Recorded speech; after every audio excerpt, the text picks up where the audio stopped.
All right, in this example, what I'm gonna do is we're gonna derive some of the Pythagorean identities. In this one, we're gonna derive sine squared plus cosine squared equals 1.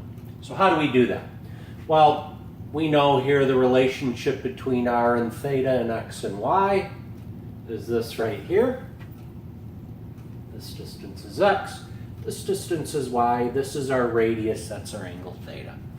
By definition, sine theta is y over r.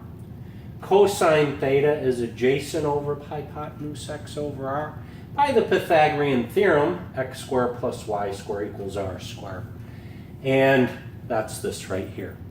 So this is very simple to derive these Pythagorean equations.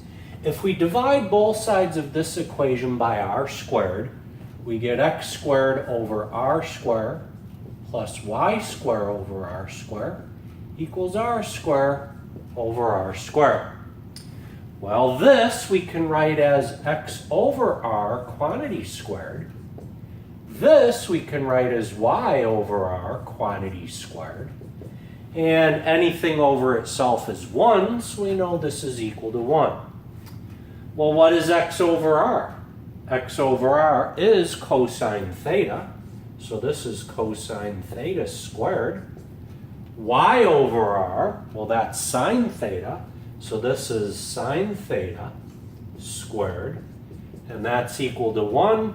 And using the notation in trigonometry, this is cosine squared plus sine squared is equal to 1. And this is a good point to introduce this notation to make sure students know that this notation means cosine of theta, that entire quantity is squared.